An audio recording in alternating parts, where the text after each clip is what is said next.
Eigentlich wollte ich sagen, guten Morgen aus Kalifornien, aber es ist guten Abend. Es ist nämlich 7:45 Uhr oder 19:45 Uhr, wie wir in Deutschland sagen.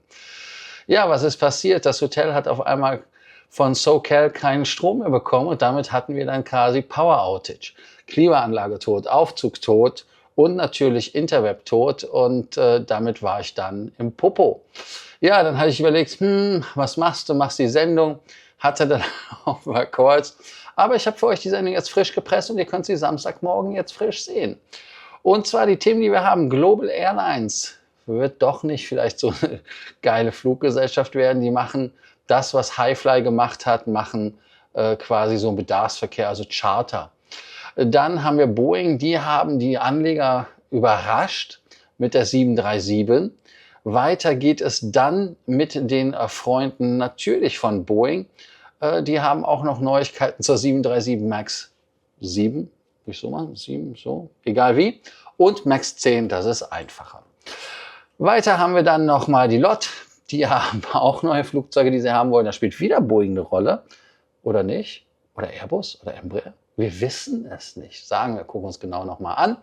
Und wir haben dann als letztes Thema nochmal die Fluggesellschaften, die verspätet sind. Ja, meine Finnair ist da ganz weit oben aus Gründen. Und die streiken ja auch wieder dieses Wochenende. Und ich will ja zurück nach Europa nächste Woche. Gut, damit fangen wir dann mit den ersten Themen an. Und zwar ist das Thema natürlich Global Airlines. Die Fluggesellschaft ist, wenn man ehrlich ist, so ein bisschen gefloppt. Wenn man Josh Cahill das glauben kann, das ist ja der australisch-deutsche, glaube ich, deutsch-australisch, auf jeden Fall so ein bisschen deutsch. Blogger hat halt gesagt, das Ding wäre leer gewesen, war alles nicht mehr so, wie es sein sollte und war halt blöd. Und die Fluggesellschaft ist ja von James Aquish gegründet worden. Er wollte das goldene Zeitalter des Fliegens haben in 1921. Die Idee war es halt, Nordatlantikstrecken von England aus zu machen und damit Knie zu verdienen. Manchester und was hatten wir noch? Und Glasgow. Aber ja, war wohl mehr so ein PR-Gag oder so, oder hat halt festgestellt, Funktion nuckelt nicht. Ja, weiter geht es dann natürlich mit dem Thema, was macht man, wenn man mit Linienflügen kein Geld findet? Macht man Wetlease, macht man Charter. Und Global Airlines plant offenbar die Abkehr von diesem Linienverkehr. Das ist also so ein bisschen diese Gerüchteküche. Und er möchte halt den Fokus auf die A380-Vermietung mit Crew ziehen. Die Nische ist halt so, ja, sage ich jetzt mal, speziell. Man möchte auch nicht gegen die großen Airlines antreten, kann man auch nicht mit einem Flugzeug, wenn man ehrlich ist. Und das Flugzeug ist halt jetzt nach Dresden geflogen, da wieder zur Wartung. Man sucht auf jeden Fall Investoren und deshalb ist das Gerücht auch über die Arabian Aerospace gekommen, Berichte von Insidern. Und zwar verhandelt man mit der Kingdom Holding Company, das ist halt Prinz Al-Walid ibn Talal, das ist auch der Kollege, der selber schon einen 380er hat, als ACJ, also als Privatversion. Und man möchte halt über diesen Deal 3 weitere 380er kaufen. Und außerdem ist man ja natürlich bei der Kingdom Holding Großaktionär bei Four Seasons, Mövenpick und Flynas. Jo. Prinz Al-Walid selber hat ja den 380er als privat bestellt, aber storniert. Der hat den doch. Ihr könnt ja nochmal sagen, ob Al-Walid den hat. Ich meine, der hat das Ding mit dem Thron doch gehabt. Aber nun gut, er saß ja auch im Knast im Ritz-Carlton in Saudi, als sein Cousin, glaube ich, ist das, Mohammed bin Salman, ein bisschen böse war. Naja, nun gut, Besitz ist halt eine Maschine, ehemals Southern Airlines oder China Southern, muss man ganz genau sagen. Die Registrierung ist die 9 Global, also 9 Hotel, GLOBL. Und die werden von den Portugiesen, von den Highfly-Jungs gemacht. Das sind auch die, als die 380er als erstes geflogen sind im Wetlease, hat aber auch nicht funktioniert. Und dann haben sie noch eine ehemalige Singapore Airlines Maschine, die 9 Victor Zulu Kilo Charlie, das ist die Produktionsnummer 6. Also auch noch so eher so eine Bastelbude. Und Leasinggeber ist die Doric Aviation. Und Global Airlines hat ja auch schon eine Anzahlung auf den Jet gemacht. Interessant finde ich die Idee und man muss aber sagen, dass das Ganze natürlich hochkomplex ist und auch schon mehrfach gescheitert ist und ein Hochrisikoding ist, weil Highfly das ja eigentlich schon ausprobiert hat und damit ist das Ding ja eine Totgeburt. Und natürlich ist es so, dass man damit weniger kapitalintensiv ist, weil das Ding zu parken kostet irgendwie nur $10.000, zu fliegen kostet richtig Geld. Und deshalb, also man hat dort halt eine Verkursänderung jetzt vollzogen, die halt wirklich auch als 180-Grad-Wende zu sehen ist. Und jetzt geht man halt so als Nischencharter da wieder unter in die Belanglosigkeit. Ob man jetzt einen Investor findet in Saudi, weiß ich jetzt auch nicht, weil das ist, also irgendwie vom Gefühl her habe ich da so das Gefühl, dass das ein Fass ohne Boden wird.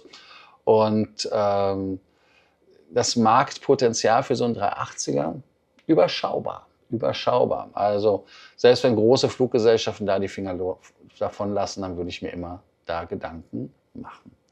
Jo, zweites Thema ist natürlich Boeing und die haben halt da mit den 737ern und mit dem ganzen Thema die Leute, die Aktionäre überrascht. Und zwar ist es so, die Überraschung ist deshalb gelungen, weil man gesagt hat, dass die Produktion halt steigern sollte. Ihr merkt, ich schwitze noch, weil die Klimaanlage nicht funktioniert hat. Also Strom ist gerade vor 5 Minuten gekommen. Ich gedacht, da spreche ich in manche Sendung.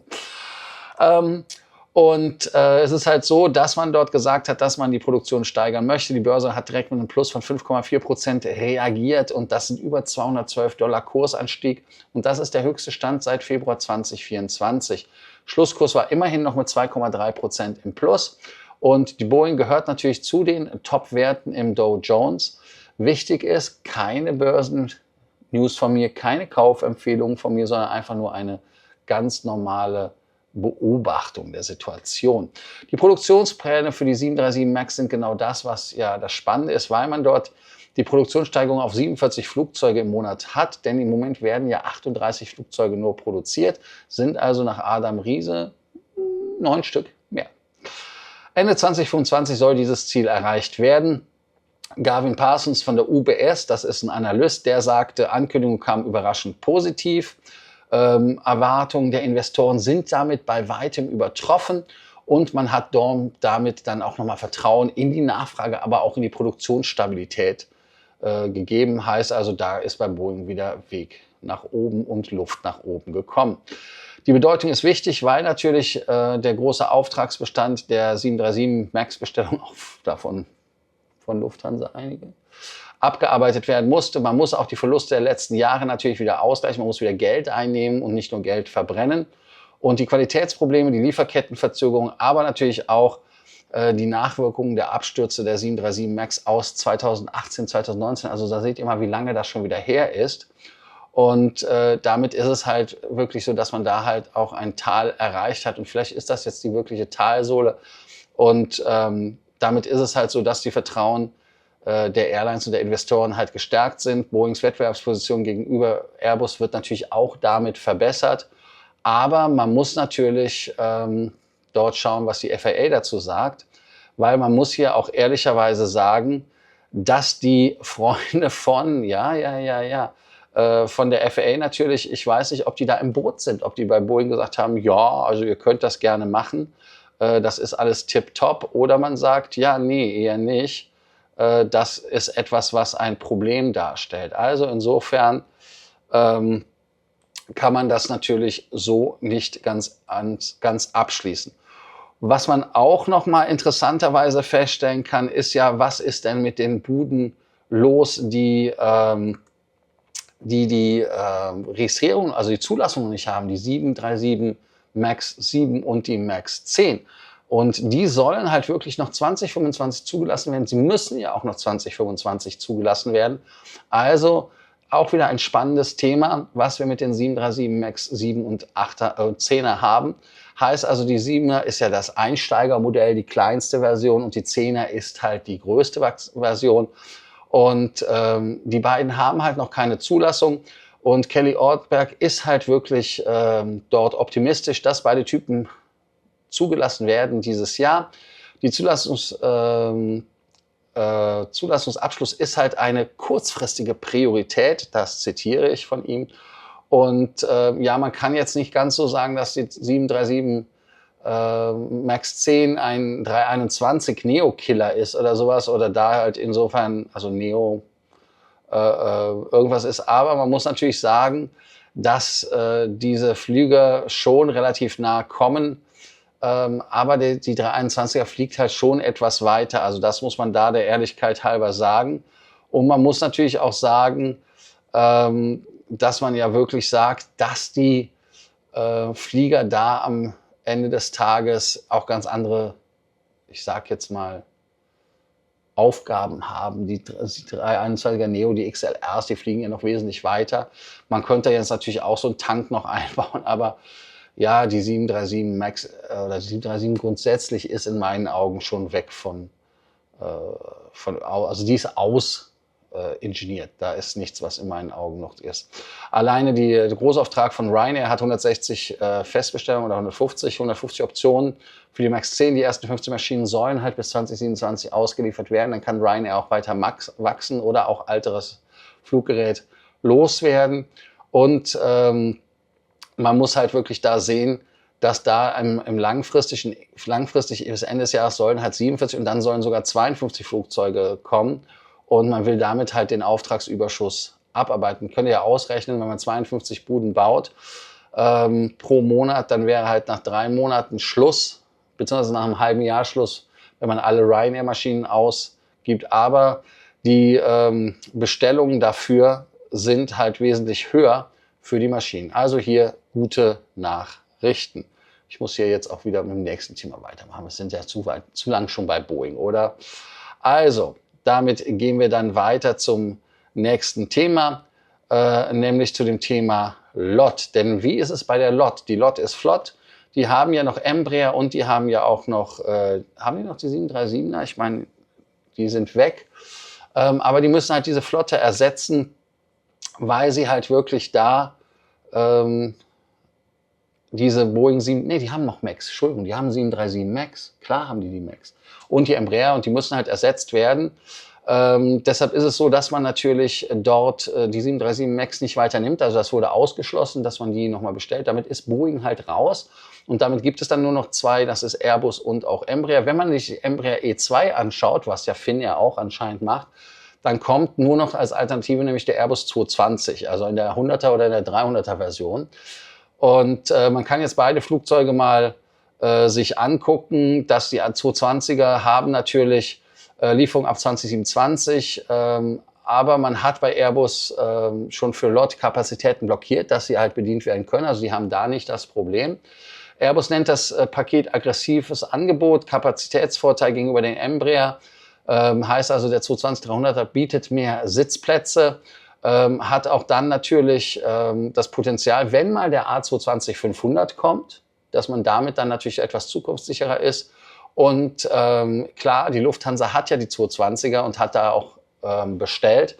Heißt also, dass man da natürlich dann schon einen guten Partner hat. Die E2 ist natürlich schneller verfügbar, ganz klar, ab 2026. LOT benutzt natürlich schon 3 geleaste E195 E2 mit 136 Sitzen. Man kennt sie seit Ende 2024. Man hat also damit ein eingespieltes Team, die Crews kennen sich damit aus, Betriebserfahrung. Und natürlich hat man auch eine Art Vorteil, weil man bei Embraer schon mal so quasi so der Haus- und Hof-Anbieter, also beziehungsweise von LOT der bevorzugte Anbieter war.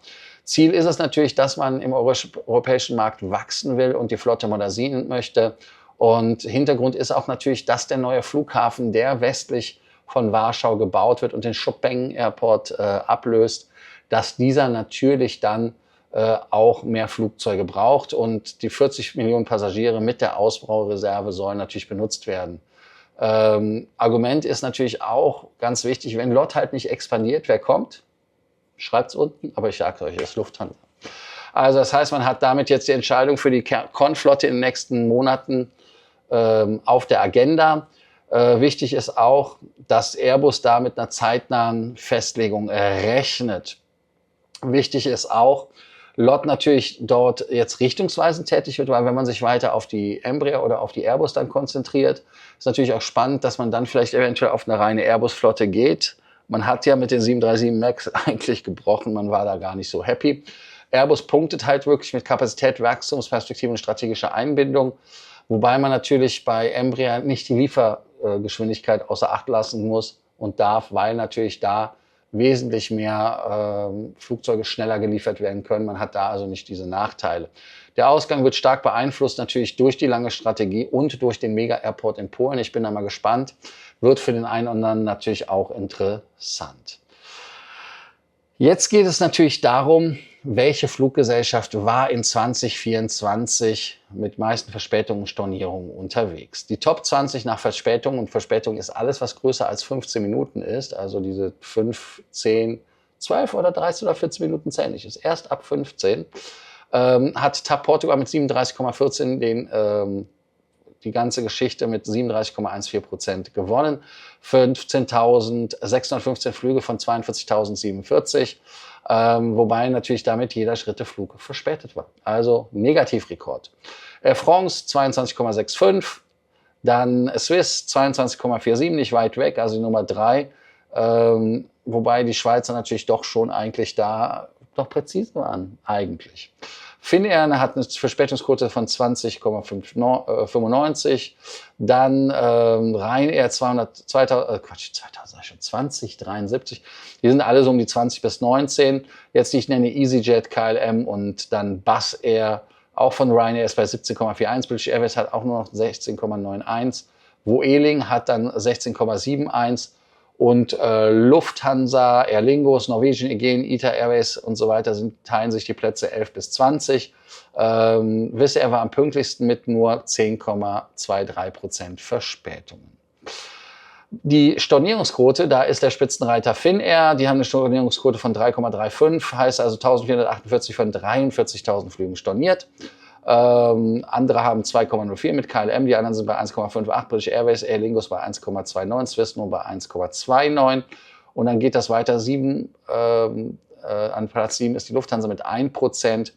Wichtig ist halt, dass man natürlich bei Finnair sagen muss, die haben mit Streiks zu kämpfen, die haben auch diese Woche wieder Flüge gestrichen, am Montag werden Flüge gestrichen, weil die Kabine hat sich ja gerade geeinigt, aber das Cockpit ist immer noch nicht happy und das Abfertigungspersonal. Heißt also, es ist jetzt nicht nur so wie bei Hansens, dass die Hansens da die einzigen sind, die da ein Problem haben. Iberia und Austrian Airlines sind die pünktlichsten Airlines Europas. Swiss fällt negativ aus, sowohl bei Verspätung als auch Stornierung. Ryanair und EasyJet schneiden halt wirklich im Mittelfeld ab. Wobei, gut, ich weiß jetzt nicht, ob beim Billigflieger ist, ob das jetzt irgendwas hat. Aber Finnair ist halt mit Platz 4 in den Verspätungen, Platz 1 in den Stornierungen halt leider unangefochtener Gewinner Meister aller Klassen, wenn man es so sagen will. Aber die Gründe habe ich euch ja eingehend genannt. Die minimalsten Cancellations hatten halt die ITA, hört, also auch in der Lufthansa-Gruppe und damit dann auch Türkisch. Ja gut, ihr sagt jetzt natürlich, da war die Lufthansa noch nicht beteiligt. Ja, kann man natürlich auch so sehen. Ich sage euch an dieser Stelle erstmal wieder Danke, dass ihr heute wieder dabei wart bei Frequent Traveler TV. Ich hoffe, dass ihr einen schönen Samstag habt, genauso lachen könnt wie ich. Gott sei Dank war ich hier nur im 4. Stock, dass ich die Treppe hatte und als ich dann mit meinen Einkäufen kam, hatte ich nämlich gar nicht dran gedacht, dass der Aufzug nicht funktioniert. Da musste ich das durchs Treppenhaus schleppen und mir hier einen abschwitzen. Aber so ist es, alles ist gut. Ich danke euch und bald ist ja auch wieder der erste und dann gucken wir mal, ob es Meilen-Highlights gibt. Mein Schnäppchen ist ja leider tot. Also, bis dann, ciao, ciao, danke und Kanal abonnieren, Glocke, Like und auf School. Also, bis dann, ciao, ciao.